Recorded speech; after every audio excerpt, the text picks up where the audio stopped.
Good morning, everyone. This morning, Adam and I sat down to unpack the back half of Gretchen Rubin's Better Than Before and bring everything to a nice, tightly wrapped conclusion. We kind of hopped straight in. We didn't end up doing an intro as our kind of pre show started getting into the meat early, and so I just pressed record and let it flow. So that's why you're going to hop straight into it. But I promise you didn't miss anything. Enjoy this. As always, let us know in the comments what you think. We'd really like to foster some discussion on these topics because we feel they're really, really important in terms of us uh, coming to terms with identity and like truly identifying who we are. And as we discuss, like the difficulty in seeking clarity and also identifying our values. So enjoy the episode, and please, please, please shoot us a note on your thoughts. And if you have any recommendations, what would you like to see in the future? Maybe some books you'd like us to unpack in the future. Shoot that our way as well. Okay, so without further ado, here we go. 3, 2, 1, go. This that was like that for me, like we've talked about, is like an earth shatter is somewhat of like an earth shattering concept at the time. That like, hey, in order to help others the best that you can, you gotta take care of yourself. It's funny. They had a Freakonomics series podcast on sports, and they're Mm-hmm. talking to Kyle Shanahan, who's the coach of the Niners, and they were the host of Freakonomics is basically like, have you ever thought there's actually another way to do this rather than killing yourself? And the Kyle Shannon was like, well, it doesn't matter if like I get sleep or if I'm like in a good position to make decisions. Like all that matters is like the players are prepared. It's like, but wait, you're the one who's making the decisions during the game. Like think about what you just said and how funny that sounds. But like that's what a lot of people believe, right? That's absolutely what a lot of people believe, and I think it's something that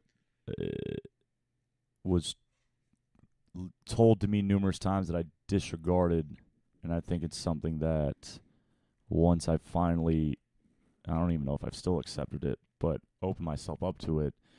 Um, basically, if we look to pour our energy into others, there's got to be something to pour.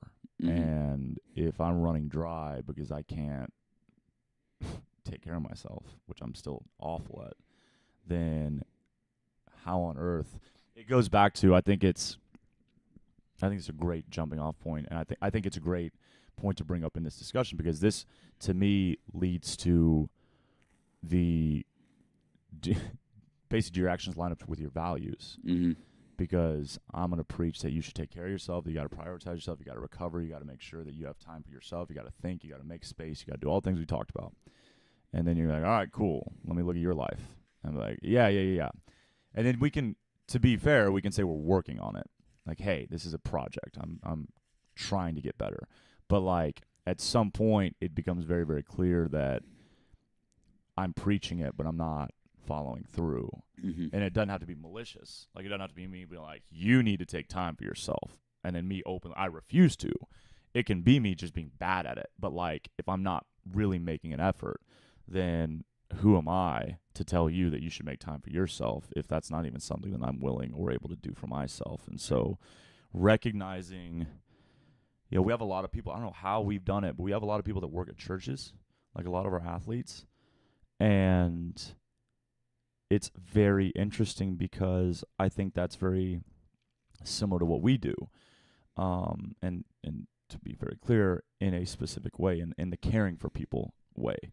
People come to us and sometimes it's very aesthetic. Sometimes it's very, I just want to look better or whatever. But there's a lot of times where it's, what they're actually saying is there's something that's damaged me and I want to find a way to work through it, Mm-hmm. you know. And that's often what is brought up at church. And so these people are serving honestly 7 days a week, you know. And we have a whole team from one church in Houston, and then we have we have 2 or 3 ladies that work at different other churches. But it's the stories are the same, and the stories are like they can't say, they don't know to say it. They don't know to say I'm run down. They don't know to say that I'm out of energy. But that's what they're saying. I mean, it's the same with teachers too. A lot of the teachers that we have, Yes. I think in general, in CrossFit, you see a lot of people who are in a service profession: firefighters, military, policemen, teachers, athletic coaches. And I think certainly from athletic coach background, it's like the competitive kick at it, and that's why you have a lot of former athletes. But uh, like this is, I was talking with Erica the other day, and she's like, it had a rough day, had just shit piled on her with her job, and she was feeling run down, and he's like, but everything's gonna be better after this hour, and like that's the reset that allows our clients to then approach their jobs and meet their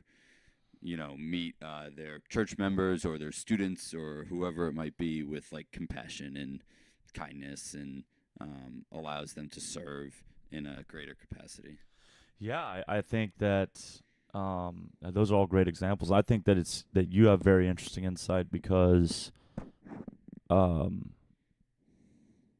the Shanahan thing, like I don't I coached a women's varsity high school soccer team for 2 years, and like so I've done a little bit of team coaching. I coached the UTSA club soccer team for 2 years as well, and I actually got to work with a Division One team for about one season, but I haven't immersed myself in that. But I even when I'm doing that, I know that the men and women who are so, you know, held up in those circles work their ass off, and the and I mean, and I say that really they do, like, but also they work a ton. So yes, they are effective at work. They do get stuff done, but also they're the ones, like I remember when Gruden used to coach, not this time because who knows what the hell Gruden's doing now. Okay, but before he retired to go to ESPN, there were stories because ESPN already loved him, so they wrote stories about him all the time. Yeah. But it was always about how late he was at the office and how early he got Well, there. there's a profile I was in Sports Illustrated a couple of years ago that said when he was like even in the off season or when he worked for ESPN, he maintained the same schedule.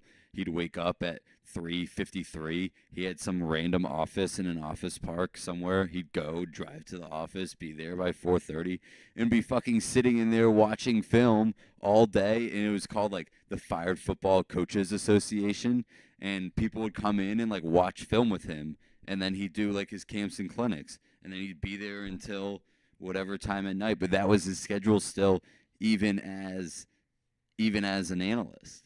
So when you hear that, and I think it's really important, as this book states, and as we're going to get into later, it's not my place to judge him and say that he's wrong for that.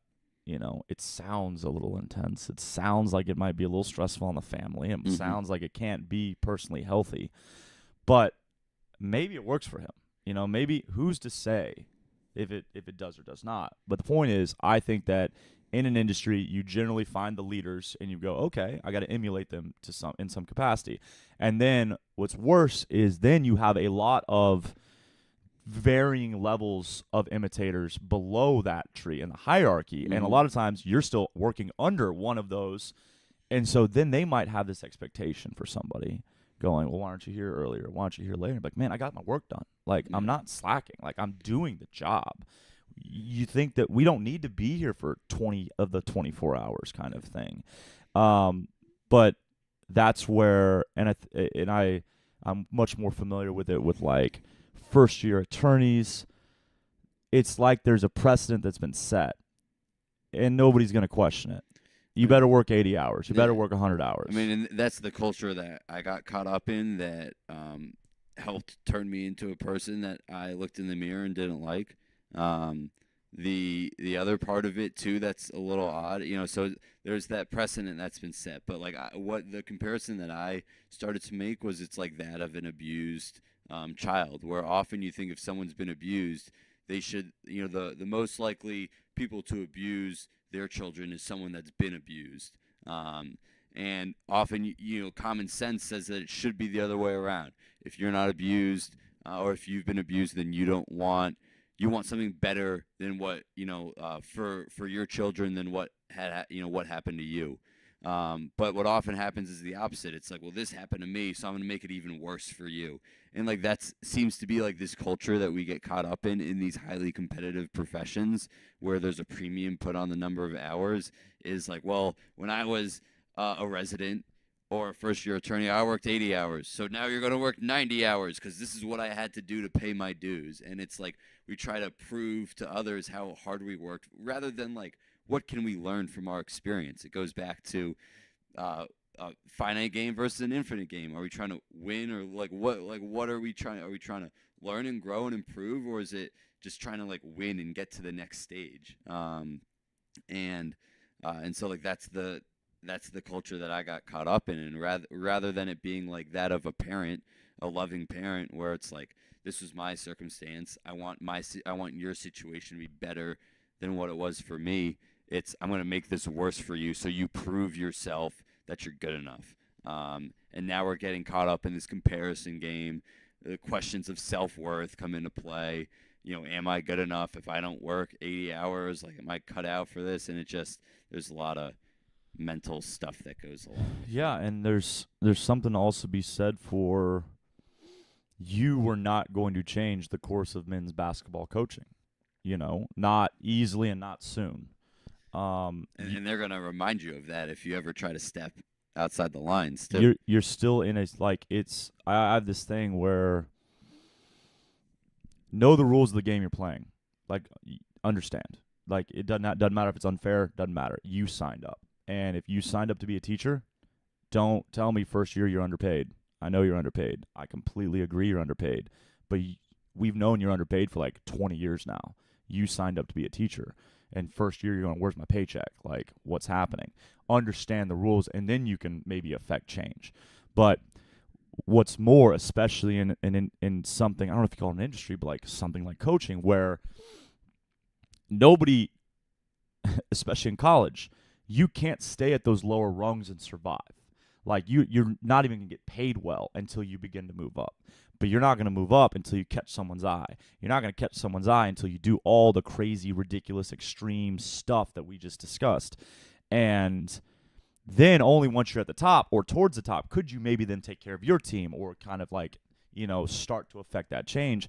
But it's like, to what point, like, I guess that's where it comes down to everybody's journey is different. And I'm sure we've seen so many changes in other industries, you know, as generations go by. Like, we already see it in how long people stay at jobs.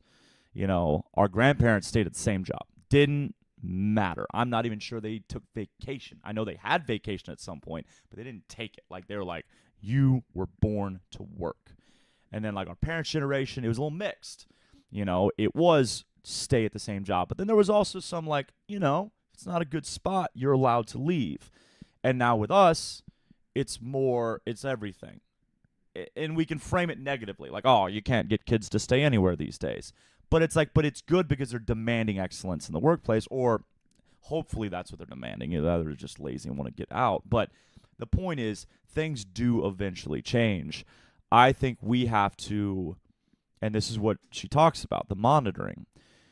I think you have to be checking in with yourself and understanding, do you have the capacity to hang in there to allow that change to occur, or to maybe, because if I don't, I can have this idea that I'm going to be this coach, but if I know that I'm already at the end of my rope, but I probably got 5 more years of this before I might be seen as someone that can move up, then this isn't my job. I got to get out because I'm not going to be the person. I'm probably just going to conform and end up being the same, like dead inside, not living the ideal life. And now what's going to happen to my players, or what's going to happen to the people that now I begin to hire underneath me? And then is that how this cycle just continues? The abuse then, you know, perpetuating the cycle of abuse. Yeah.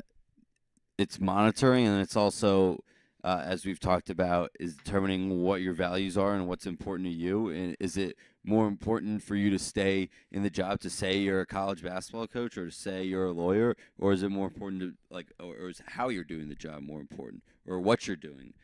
Is that more important? And there are a lot of people who are just like me who get into coaching with the aspiration they're going to be the best high major college assistant, and then they realize that they don't want to do the things that might be required for that level. You're seeing all this stuff now with the and with the Adidas trial with the court case where that's being brought out, and there comes a certain time in an assistant coach's life where he has to ask if he's willing to do those things or not. And then if he's not, he's like, well, okay, I'm going to be a mid-major assistant probably for the rest of my career.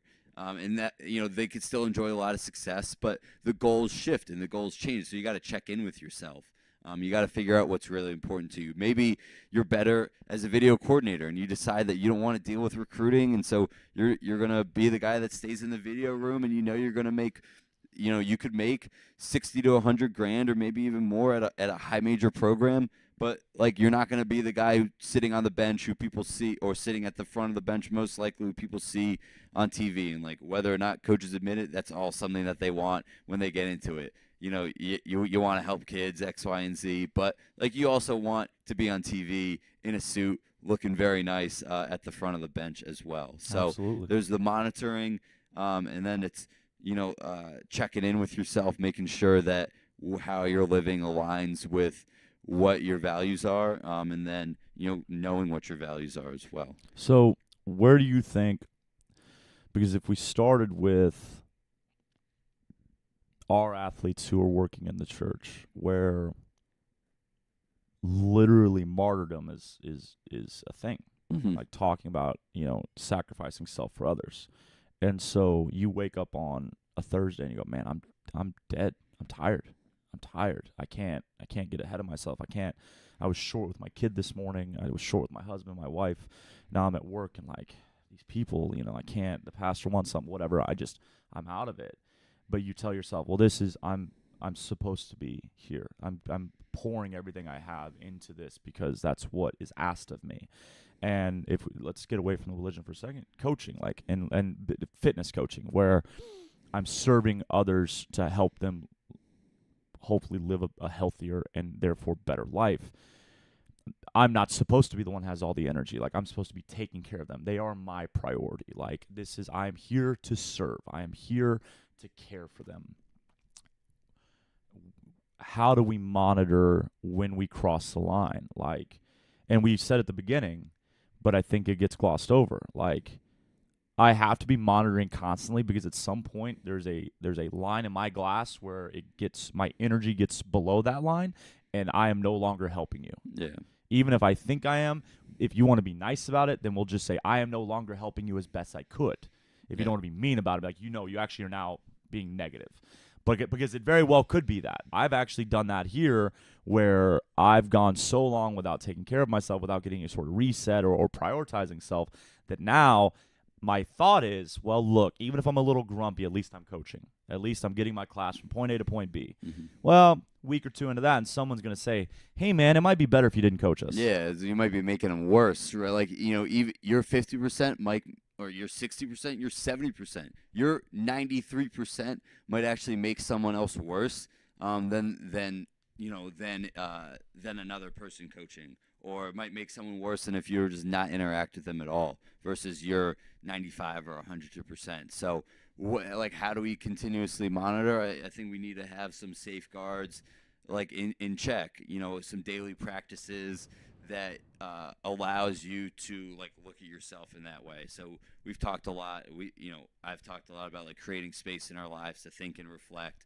I think some type of journaling or gratitude practice does allow you to do that, because it allows when you journal or when you have a gratitude practice, your brain is constantly scanning throughout the day for things that you're looking for. And so your brain would be constantly scanning in that regard, and you might see, hey, like, I'm really run down and tired. Like, what do I have? What are the gratitude elements, or what are the elements that I'm grateful for in my life? And it, eventually, after, I don't want to say eventually, but after 2-3 days, you're going to become attuned to the fact that, like, hey, like, you're not where you should be right now.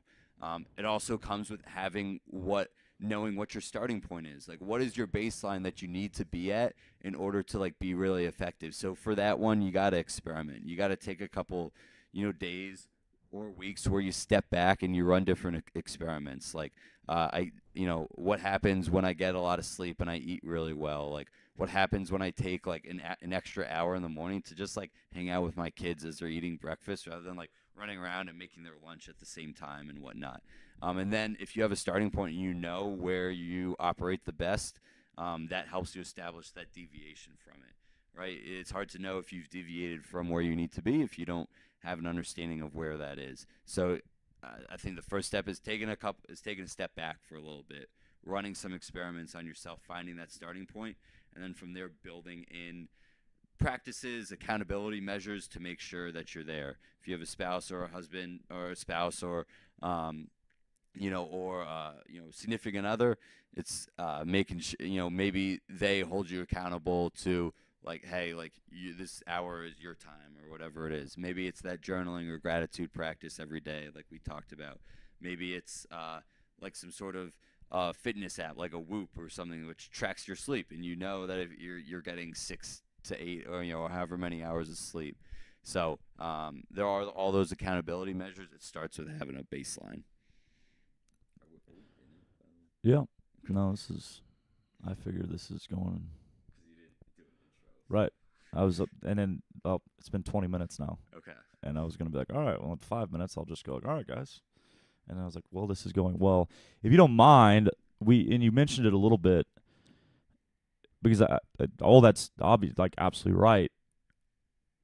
But when the system's against you, when the system doesn't reward that space, when the system doesn't reward or doesn't outright reward it, because it does, if you take care of yourself, the system generally will reward you for being your best version, but it doesn't care to give you the signal that you're not being your best version.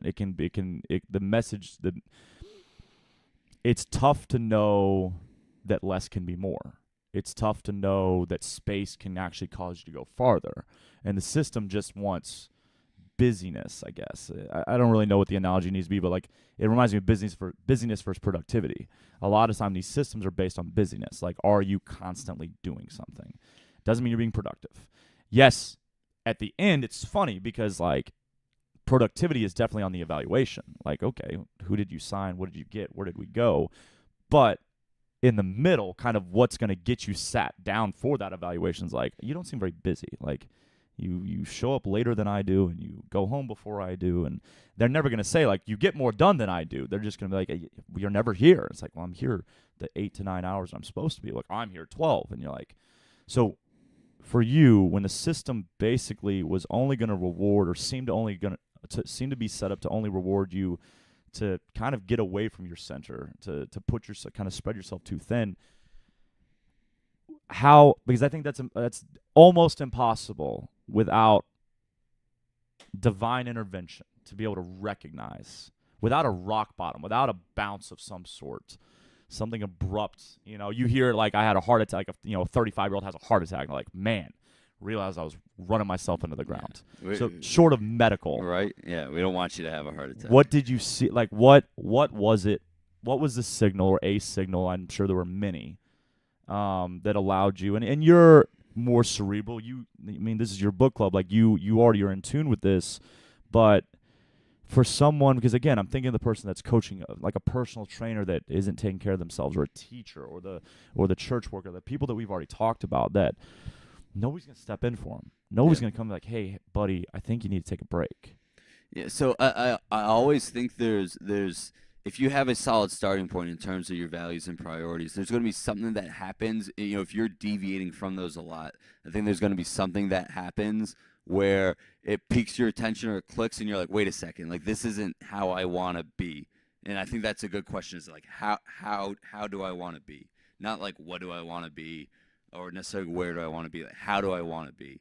And so if we don't have solid values and priorities, or those aren't very clear, and Ruben talks about those in the chapter on clarifying, and I know we've talked about it a lot. If we don't have solid values and priorities, I think it does take somewhat of like in a more extreme incident, a health issue, a crisis in your personal life, something like that to jolt you to be like, hey, like this, something's not right here.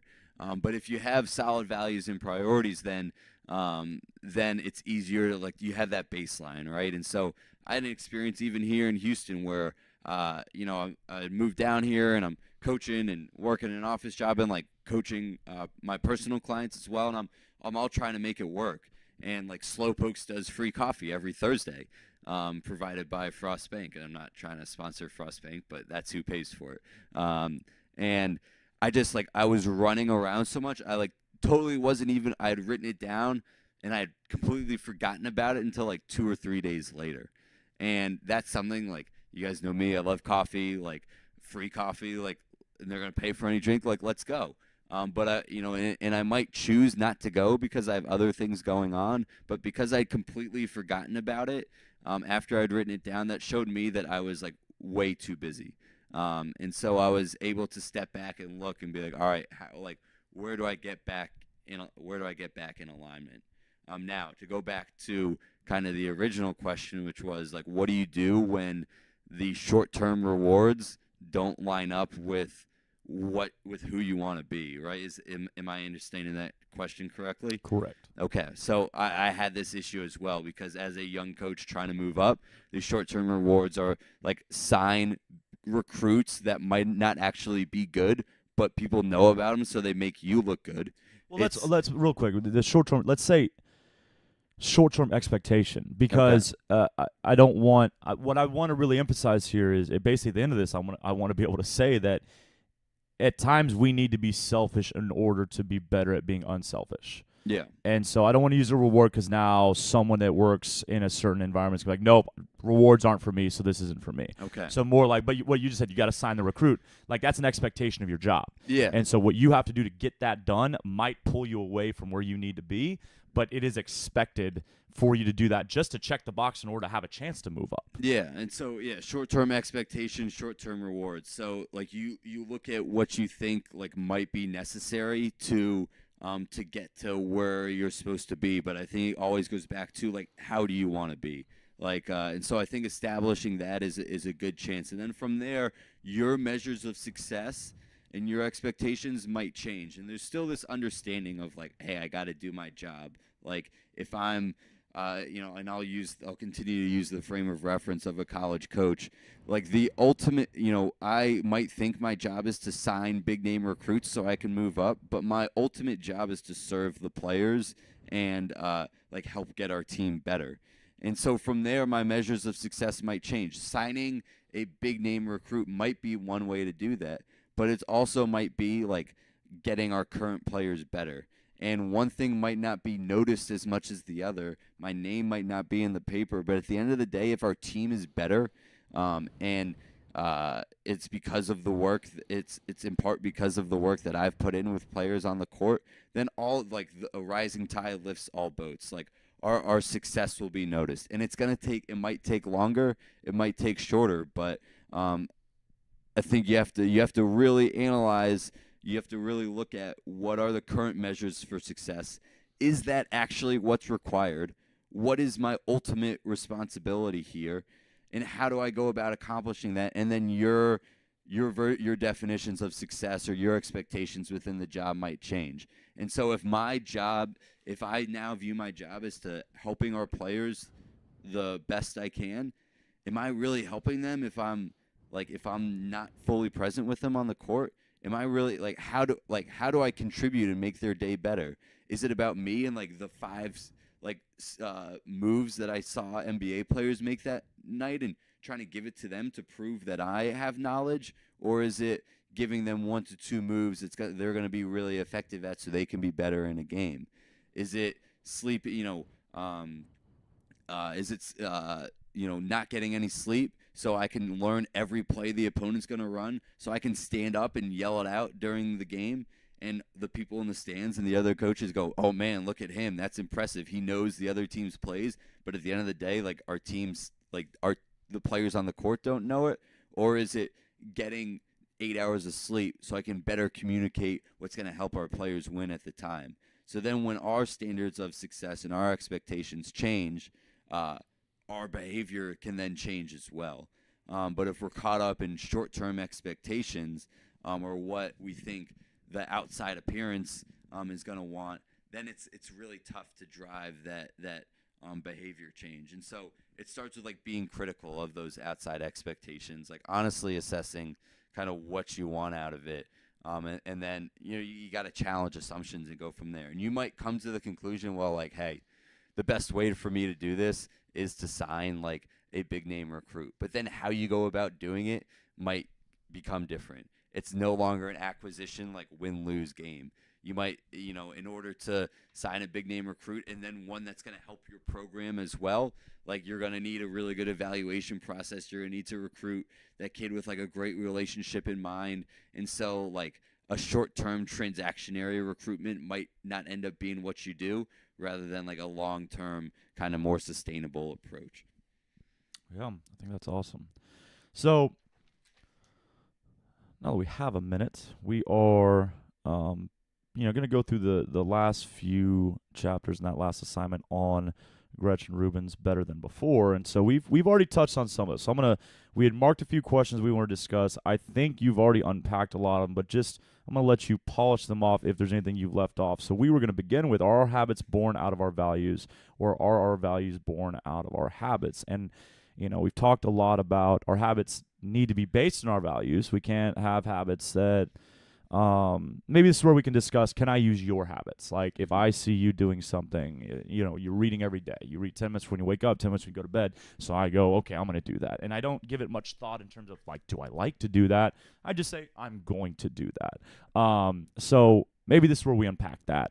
What are your thoughts on, how important is it that the habit that I choose to pursue is fully based on me versus maybe I saw someone else doing it, and then what are the pitfalls of me trying to adopt your habit without analyzing or monitoring whether it's a good fit for me? Yeah, so I thought you did a great job of unpacking this before we hopped on the podcast, in that you just asked what are the pitfalls. So if I try to adopt a habit that doesn't suit me well, the pitfall is like I then quote unquote like fail at that habit. Like it doesn't fit me well. At the same time, as you brought up before we hopped on the air, like if I'm looking at something that you're doing, it may be a great catalyst for change within myself.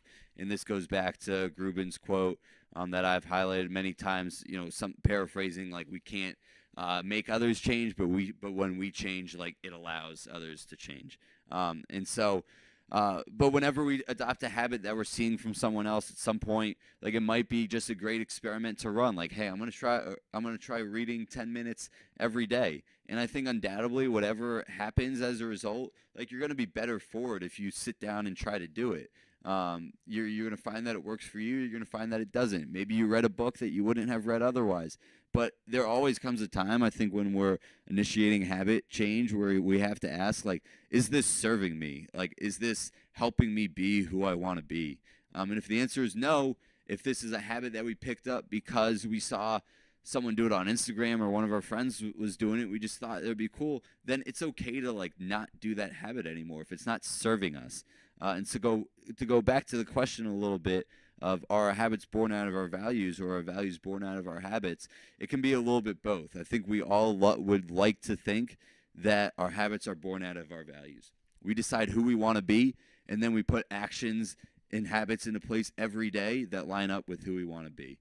If I'm someone that puts family first, I text my mom and my dad or call my brother. Or I do something to reach out to my family every day or every other day. And if I'm finding that I'm not doing that, then I can get back to that very quickly. But at the same time, there's also that thought that says that if you look at someone's day and how they're spending their time, like that's what their values are. And I've gotten caught up into that trap a little bit as well, and that's kind of what I was alluding to when I talked about that Slowpokes incident. And that was something where if you looked at my schedule at the time, it would not have aligned with what I say my values are.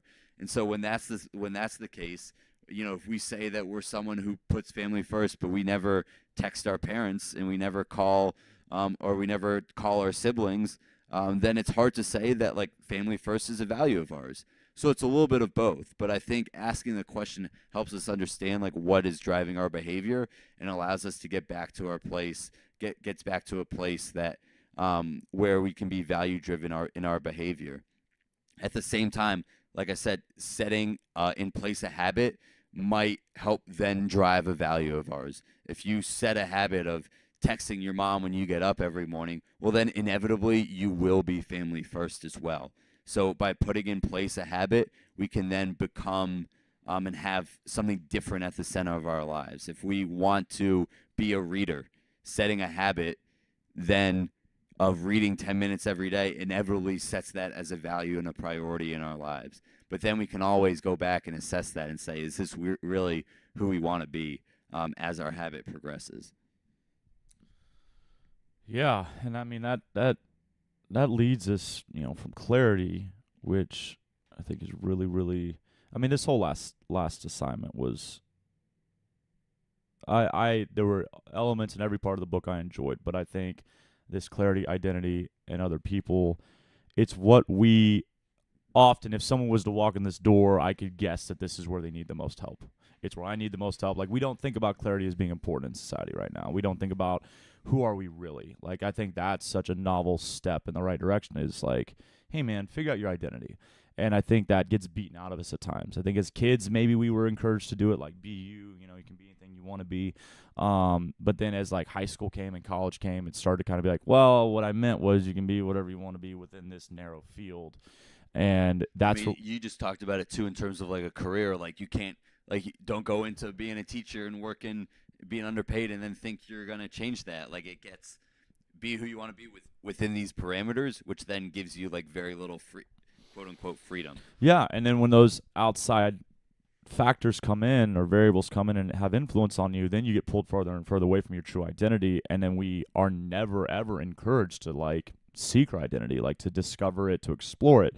And so, going from clarity, which I already think was wildly important, because we all have such busy minds, and that's what Ruiz talked about. I mean, I feel like that's what the Four Agreements is about, was just the noise, like everything that fills our brains. And so clarity, and then to go to identity, and then we'll get to other people next. But, and again, this is kind of rehashing some of this, because again, all of this is packed together. That's why this book is so important, because we've had this discussion, and we've already, by discussing one thing, almost unpacked everything. But we had two things marked here, and one I think we've discovered a little bit. The two might be a little bit more enjoyable. So the first one is, in what ways is identity connected to clarity and values? And I think that's something that you've discussed a little bit already, actually a lot. I think that's come up, even if we haven't said it specifically, because the values, I mean, that's what's going to be, defining our identity, right? Like, that's who I actually am, is when I actually cut the bullshit away and go, all right, what do I value? And as you said, what do I actually value? Like, when you go to any sort of business class, it's like, all right, your business should have values. Write down your 5 values. Okay, well, integrity, responsibility, timeliness, whatever. That's great. They forgot to put making money on there, right? It's never making money. Put that on the wall behind the reception desk so that your clients see it every time they walk in. And it's like, then the client goes, oh, wow, I like your values. And like a year later, like, what values?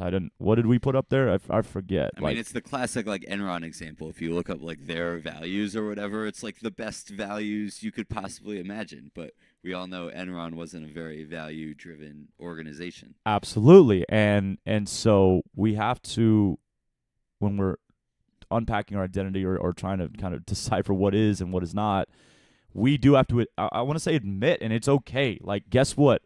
All of my stuff is not going to be necessarily where I want it to be. But the longer I pretend it is, the longer I go without really knowing who I really am. And so my values are dictated by my habits, because okay, well, let's do this one. This is a favorite one of mine. If I have craft beer every night, craft beer, okay, then I'm going to say that I value craft beer. Like, I value the taste, the experience, and I don't want you to take that away from me. But the reality is that it started because I needed a beer at the end of my day because I was too stressed out and needed to calm me down. Now, whether I want to admit that I value alcohol, I value this escape, and if we want to make it less, I don't know that that's contentious, but like for me, I value having a sweet at the end of the day. Well, no, actually what happened was I value not having to unpack my stuff and deal with myself. And so at the end of the day, I'm left with peanut butter and M&Ms because that's the only escape that I have. And so what am I dealing with there? Because I wouldn't, if we were doing like a business, I wouldn't admit that. I wouldn't be like, hey, by the way, I'm really shitty at my habit at night.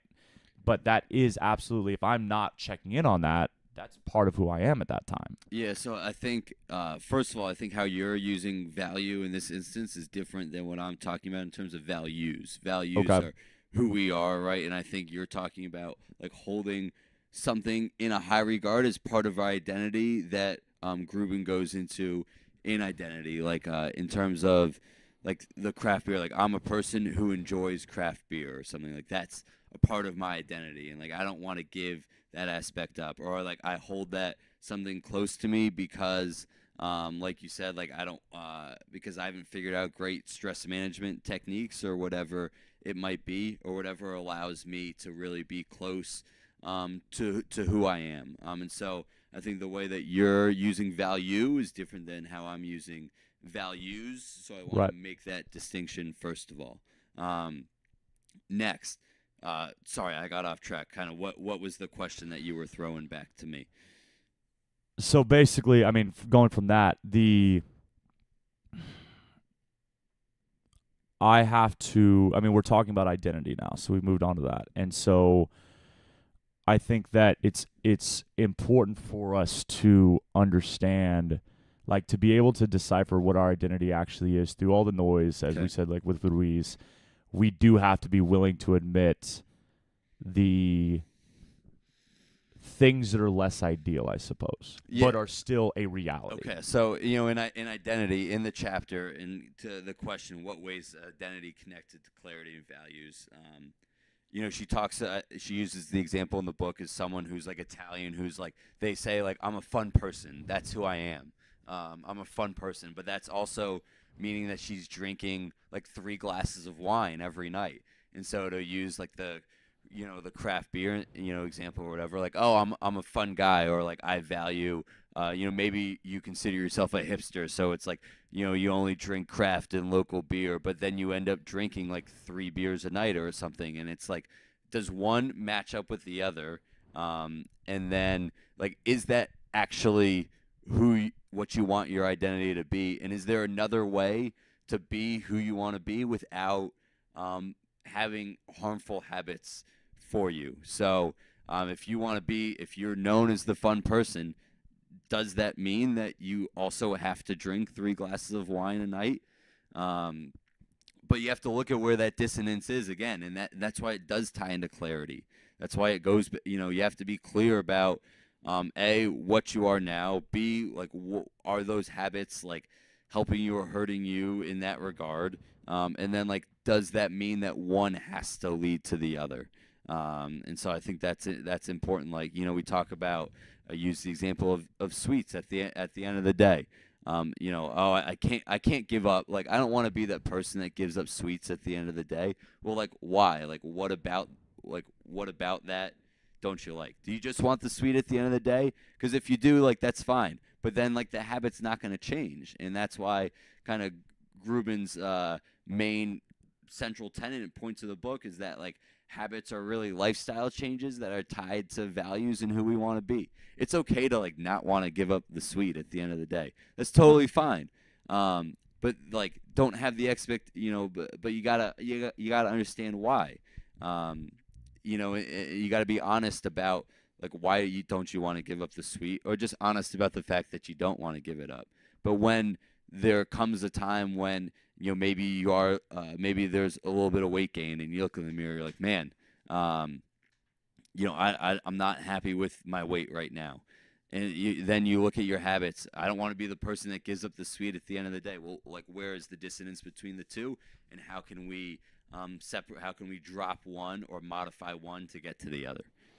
And that brings us to the second question we had marked, and then that'll leave us with what I think your favorite quote from the book is. But now that we've said we're going to make an honest assessment of our identity, and that leads us to how can we use identity to positively influence or trend ourselves towards a desired habit or behavior. So basically, once I strip myself down to the base, once I really figure out where I'm at, what my values are, my true values, not the perceived values, like what I actually believe, what I want, how can I set myself up for success instead of like taking a shot in the dark. Yeah, and we might project an image of who we want to be like out there to the world and to ourselves. And so if we say like I want to be a fit person or something like that because it's we're a CrossFit gym. If I want to be a fit person, well, a fit person goes to work out every day, right? That's what a fit person does. And I know we've talked about this in like expectations in terms of the 4 agreements and Ruiz and how expectations can be a bad thing.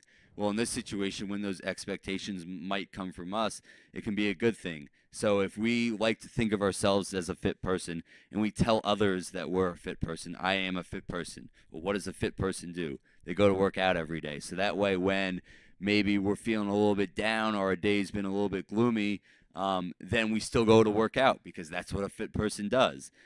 Maybe they don't reach for that extra cookie because like that's who I am. Like I don't do that. And so when you can define that identity in terms of who you want to be, then you can put in place behaviors that align with that.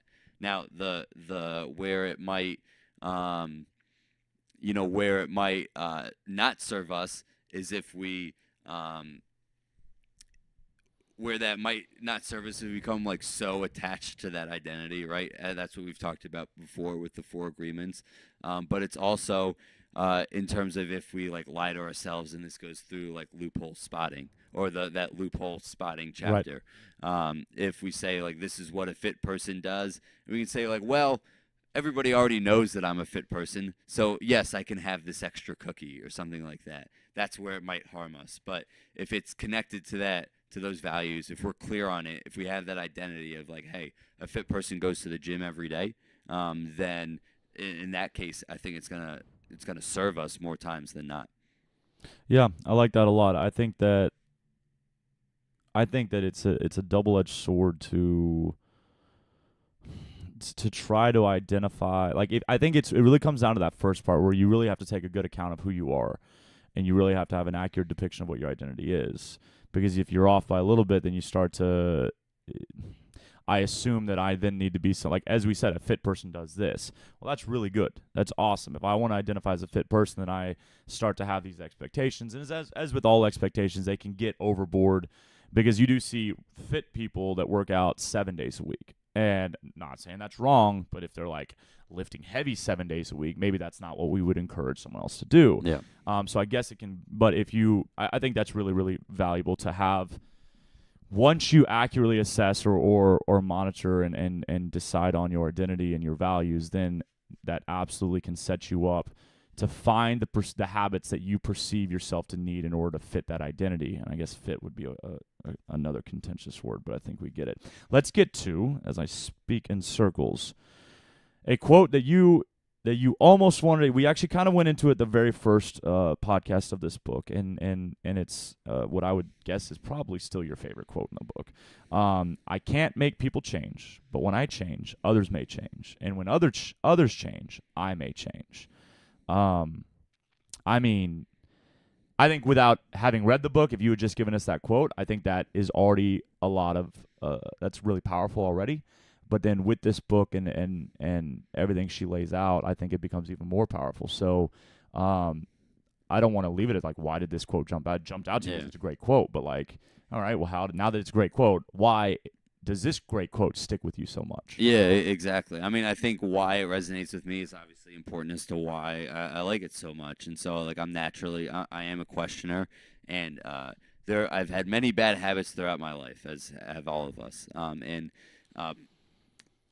People have tried to, others have tried to force habit change on me, and as a questioner, it often goes in the wrong direction, where I get, it's gone about a certain way, and I either get more grounded into my habits, or, I just reject what they're trying to put on me. Another word for this is stubborn.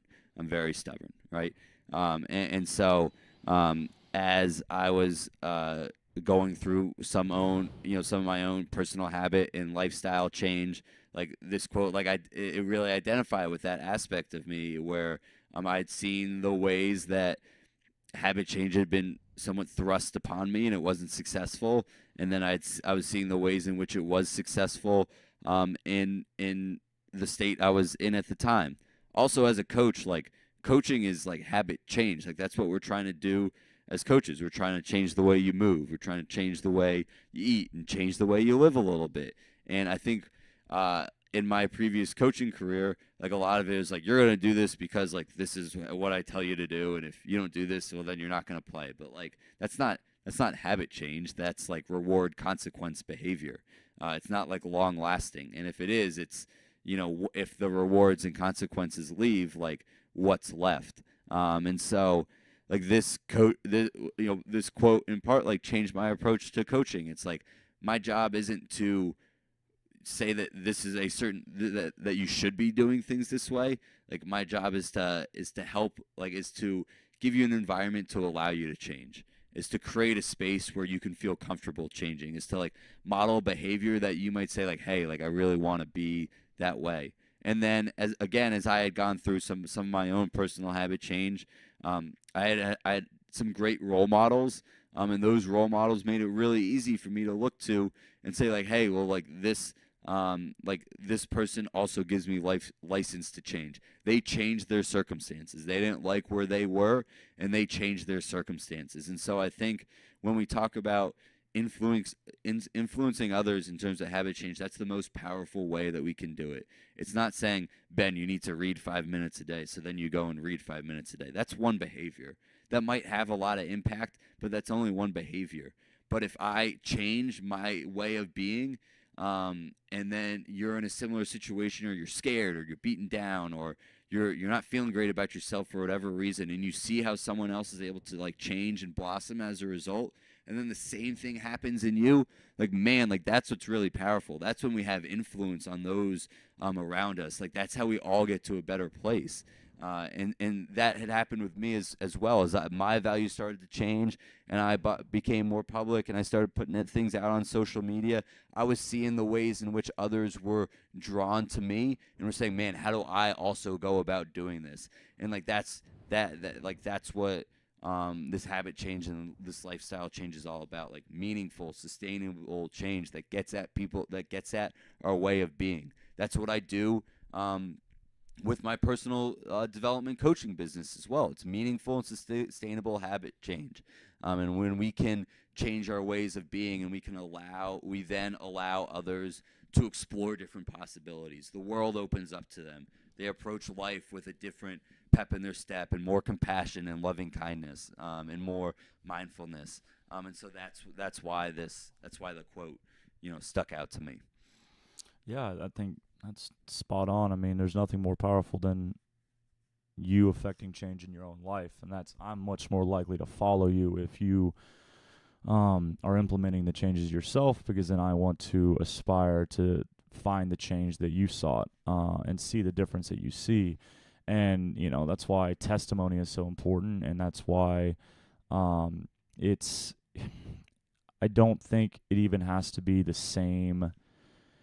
We had talked before about, it's so tempting, especially when we begin the journey of kind of self-exploration and self-betterment, like a real journey. We often will find someone we're close to, it's someone we see daily, significant other, coworker, friends, and we then will hope or want them to change with us. And sometimes we get pulled away from this quote, and we'll instead try to like, hey, I'm going to do this, you should do this too, or I'm going to work on this, I think you should work on that.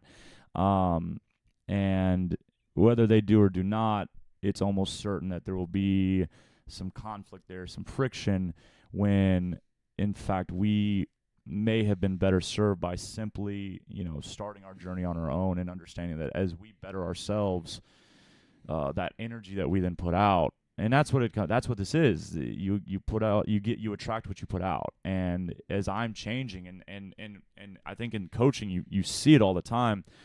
When you make a significant change, and in this world where there's Instagram and daily stories and all this stuff, we feel like we have to exhibit the changes. But I think the most powerful stuff is when you make a change wholly unrelated to your business, and yet the people that you serve in your business will then come out, and they don't necessarily know exactly what it is, but they'll say, hey, something's different.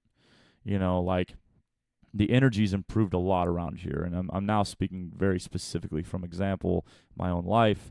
I doubled down on an effort to to work on my self-care and happiness 18 months, 19, 20 months ago, beginning of last year, beginning of 2017.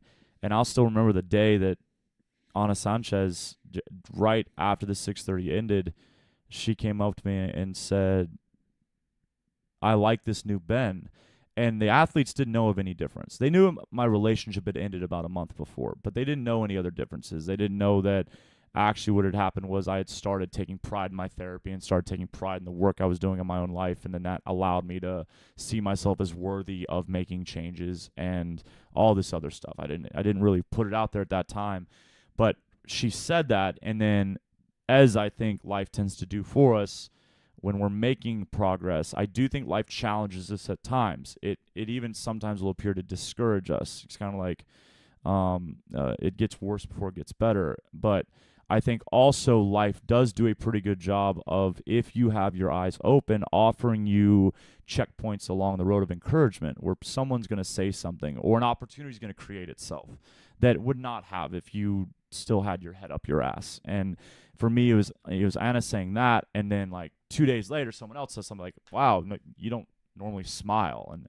like that's a big one because nobody ever sees themselves as a person who doesn't smile. Like that's, if you get to the point that someone says, "Wow, never seen you smile like that before," like you know that you've been living a life that has gone off the rails a little bit too long.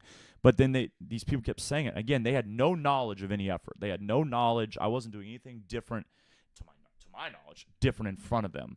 They didn't know the change I was making. But as a result, now suddenly I'm connecting again, and I'm now able to use my influence on them, and they might be inspired to make changes or stick to changes that we've discussed, because they see that just change in general can bring so much good to life. So I love that quote too, and I'm glad that you've spoken to it. Yeah, I think you brought up a couple great points that really help tie a bunch of different perspectives of this quote together. And, one is, when we embark on personal habit change, oftentimes we experience something great. We want others to experience something great as well. And so we try to force it upon them, like in a relationship, right? Like, hey, like I just started doing this, like, girlfriend, boyfriend, husband, wife, like you need to do this too.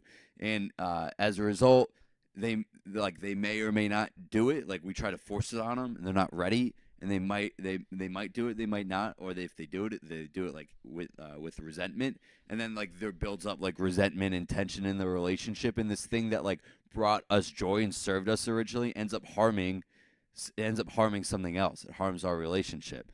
But if we have the perspective of just modeling the behavior, then eventually we do it for us, right? We don't do it for other people. So when we do it for us, when we model the behavior, eventually people might see it, and if they're ready to change, they'll approach us. They'll see that we're different. They'll see that we're better. They'll see something has changed, hopefully positively, or even negatively, and then they'll be able to, they'll then engage and start a dialogue with us. And when that happens, again, the most sustainable change always comes from within, and then that change with our significant other is also going to come from within, and then that's going to be a much better place of change. But the underlying point is that we do it for ourselves. Like we change because we want to change because it's impactful for us. Like we don't change. We may want to bring it to others as a result, but the powerful change that you've described was because you realized that some things needed to be different. I've realized the same in my own life, and that's always where the most powerful change comes from, is when it's within. And so I think that perspective that you just added, really tied a lot of things together there. So that brings us, pretty much to the end. We made our way through this book, and so now I think we're kind of left with what are your hopes in selecting this book as book number 2? What are your hopes? What, in a nutshell, because obviously can't go. We're coming up on 57 minutes right now. What are your hopes for the reader in terms of the kind of the conclusion takeaways? That maybe the main points that you hope that they were able to glean from Ruben's text here. Yeah, that's a great point. Like when we finish it, it's like, what do we do now? And so the two questions that I always that I typically like to ask at the end of an experience with my personal coaching clients, or even with something like this, is like, what did you learn, and then what don't you want to forget? And so I would throw that question out to the readers. What did you learn? What don't you want to forget? And solidify it. Hopefully you've learned a lot of things new about yourself that you didn't think about earlier. Even going back to, are you a lark or an owl? Do you like to get up in the morning, or do you like to stay up late in the evening? Even if you kind of knew that but you didn't really know it, and if you've gained that new insight about yourself, then that's important. So hopefully you gain some new insight about yourself throughout reading this and throughout the reflections. Hopefully you've picked up some new techniques or strategies to use. Like I think of inconvenience as one that I didn't really think about before. If I don't want to eat cookies every night, I shouldn't keep cookies in my house, right? Like that makes it really inconvenient. And so hopefully, especially through the desire, ease, and excuses chapter, which we haven't uh, dove into as much on the podcast, hopefully you've picked up like some really like tangible techniques and actions to inspire habit change. So that's one of the reasons why I picked this book, was because I do think it does a good job of offering like some really solid techniques that you can put into place and clarifying what those are. And then lastly, and the third is, lastly here is just like this notion that habits are lifestyle changes that are born out of our values and that come from within, and those are the most impactful habit changes. So get clear on those.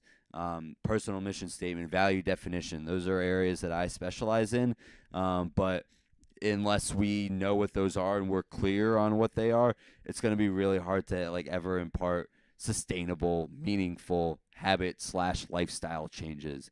So I hope you pick up on that same point, I guess, or same thesis that Ruben outlines as well. Yeah, I think you summed it up. I think this is a great. It's almost like a workbook. It's almost like if you could go through and, I mean, it's simple to say to put it into practice, but like to take the time. And I think taking notes, as we've discussed before, as you read, don't just skip over. And I think I was susceptible to that in the beginning of this book.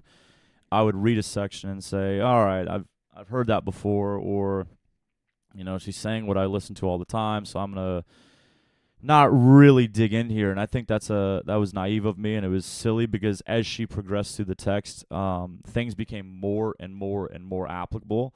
And I think that what she speaks on, though the themes may be common, especially these days, and I think that it's really, really important. And what we discussed today, there's so much power in even just intending to seek clarity and identify, like truly find your identity.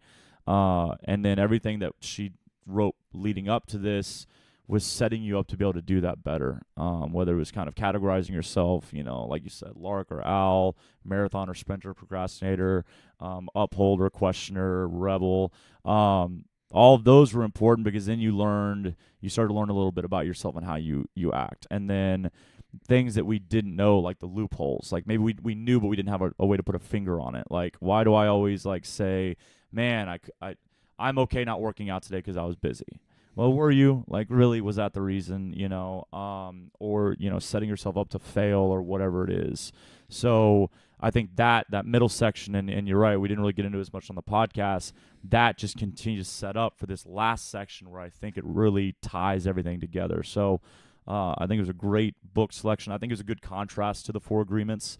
In a lot of ways, it was written almost opposite of the way that Ruiz did it, but I think that allowed for the information to be conveyed almost more thoroughly, because she unpacked each topic, and usually unpacked each topic in a number of ways. And so if you didn't get it on the first pass, you got it on the second pass, and I think she did a really good job of that. So I want to I'm going to jump in real quick, I guess, something with loophole spotting, what you just did yourself, which I think Ruben does really well in that chapter. You asked, like, does it actually have to be that way? Oh, I'm working so hard, so I don't have time to work out. Well, like, do you? In the reading guide, one of the questions I asked in loophole spotting was, what does Ruben do really well in breaking down and exposing each of these loopholes? She questions them. And if we're aware of what the loopholes are, then we can question what we are doing in our own lives. And if we see that we're making one of those loopholes, we can actually, like, by being aware of that loophole, it then allowed you to question that behavior, right? And so, she does bring that tangibleness. Is that a word? Tangility? That's definitely not a word. Should be. Sounds like a word. Tangility. It sounds like some weird, like, agility and tangible. I don't know. But she puts it out there for us and, like, makes it real so that we can then identify where those are in our own lives. And so you had come to a great conclusion, and then I just had to add something in there, which wasn't necessary. But Tangibility. Tangibility. There we go. Although I did type in tangibility. I thought I typed in tangibility. Tangibility, capable of being touched. Yeah. Okay. That's the one. There you go. Yeah. No, I think that's good, man. Okay. Well, so today is Thursday, October 25th. We have the discussion group on the 28th. Correct. It's on Sunday right now. Sunday, October 28th. Right now we have it scheduled for 1 p.m., which is after free yoga, which will be the first free yoga this Sunday, correct? Yes. At 11:30 a.m. Here at the gym. From our discussion group, last time we had a couple people who at the time volunteered to have the discussion group at their residences. If that offer is still out, let us know. Otherwise, we'll have the discussion group here in the gym again after Sunday yoga. So 12:30, 1 p.m. Bring a dish to pass. We'll provide the coffee again. I think there are several invitations out through the Facebook group online, so make sure you respond to that, even if you can't go. Again, if one of y'all does want to host the discussion group, please let us know so we can make that information public as well. Awesome. Well, Adam, thank you for another great book and another great series of reading guides. I think that if nothing else, people are I think we could take these reading guides and use them on their own even without the text. They're very, very thorough, and I think it's a testament to the work you put into it. So thanks for taking us through this, and we will see all of you listeners at the discussion group this Sunday. Anything else? Nope, that's All right. We coming in right at 1:06. A little bit long, but I think worth it. So I hope everybody has a fabulous Thursday or whatever day you were listening to this. And again, get in the comments and then show up to the discussion group because we would love to unpack this more in person. And I need to stop saying the word unpack. Okay. Well, that's going to do it for us. I guess I need to find a sign off, but I guess we will talk to them later. You could use Grubin's sign off, onward and upward. That's what she says on her podcast, Happier by Gretchen Rubin. To infinity and beyond. All right, y'all. We'll talk to you later.